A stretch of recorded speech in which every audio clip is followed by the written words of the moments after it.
मतभेद असणं म्हणजे राजकीय पक्षातल्या व्यक्तींनी आपल्या स्वइच्छेने राजकीय पक्षाचा त्याग केलाय असं समजणं अत्यंत चुकीचं आहे। उद्या जर अध्यक्षांनीच पक्ष सोडून दुसऱ्या पक्षात जायचा निर्णय घेतला तर ती भूमिका पक्षाची भूमिका समजून सगळ्यांना त्यांच्या पाठी फरफटत जायला लागणार आहे। इलेक्शन कमिशनचा जो निर्णय होता की इंटर पार्टी डेमोक्रेसी असायला पाहिजे त्याच्या अनुषंगानेच ही अमेंडमेंट केली। मूळ राजकीय पक्ष ठरवल्यानंतर आपण व्हिपला रेकग्निशन दिलं, पक्ष प्रतोदाला रेकग्निशन दिलं, ते रेकग्निशन दिल्यानंतर आपण शेड्यूल 10 चा निर्णय दिला। To the chief election commissioner, election commission of India, Nirvachan Sadan, Ashoka road, Navi Delhi. Respected sir, Shiv Sena party office bearers election program notice was declared on 17 December 2012 by election officer Shri Balakrishna Joshi, Advocate, High Court, Mumbai.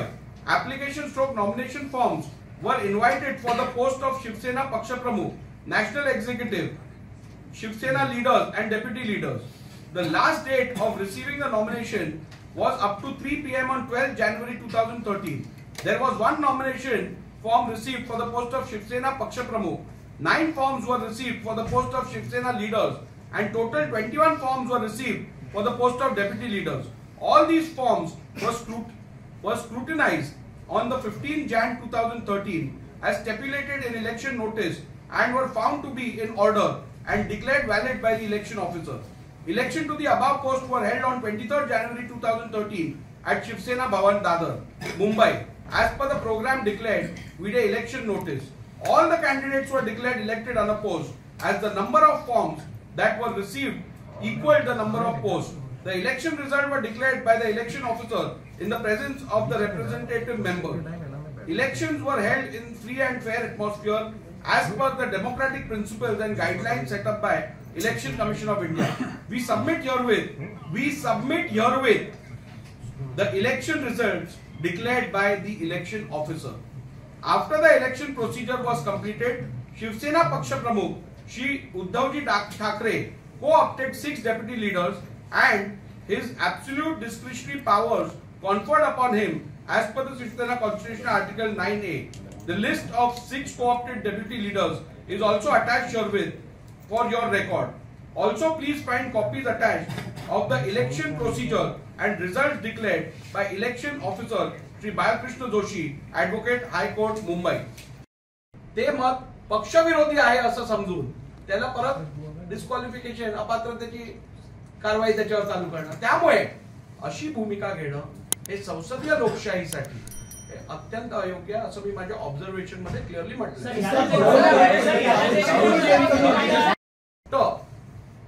Return observation राष्ट्रीय कार्यकारिणीचं असणं आवश्यक आहे, number 1। आणि number 2, आपण जर विचार केला तर मी डिसेंट बद्दल पण माझी भूमिका स्पष्ट केलेली आहे। केवळ राजकीय पक्षात मतभेद असणं म्हणजे राजकीय पक्षातल्या व्यक्तींनी आपल्या स्वइच्छेने राजकीय पक्षाचा त्याग केलाय असं समजणं अत्यंत चुकीचं आहे।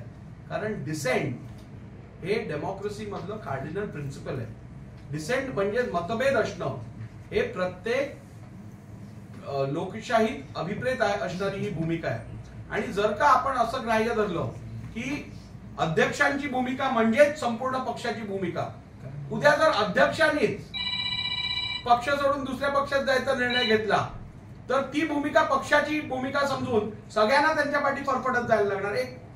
आणि नंबर 2, जर का अध्यक्षांच्या विचाराच्या विरुद्ध जर पक्षातील इतर लोकांनी एखादं मत व्यक्त केलं, विधान हे रेकॉर्ड वरतीच नाहीये आणि त्यामुळे त्याच्यावरती मला काही ऑर्डर पास करणं गरजेचंच नाहीये, नंबर 1।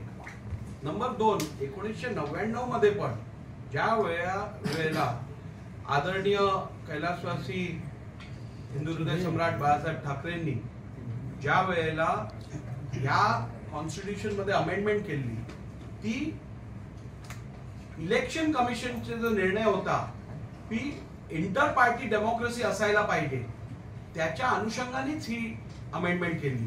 म्हणजे त्यावेळेला पण त्यांना अभिप्रेत हेच होतं की संघटनेत डेमोक्रेसी असणं आवश्यक आहे आणि म्हणून सर्वोच्च पद जरी शिवसेना प्रमुखांचं होतं पण निर्णय घ्यायचा सर्वोच्च अधिकार हा राष्ट्रीय कार्यकारिणीला होता. हे सगळं त्यांचा कॉन्स्टिट्यूशन मध्येच उल्लेख आहे. पडलेले आहेत, पण पक्षांतर बंदी कायद्याचा उल्लेख करून शेड्यूल 10 नुसार कारवाई का करण्यात आली नाही असा सवालही उद्धव ठाकरेंनी उपस्थित केला. शेड्यूल 10 प्रमाणेच कारवाई केली गेली आहे. शेड्यूल 10 प्रमाणे ज्या वेळेला 2 गट दिसून येतात त्यावेळेला सुप्रीम कोर्टाने सांगितलं सर्वप्रथम अध्यक्षांनी हे ठरवायचं की मूळ राजकीय पक्ष कोणता गट रिप्रेझेंट करतो.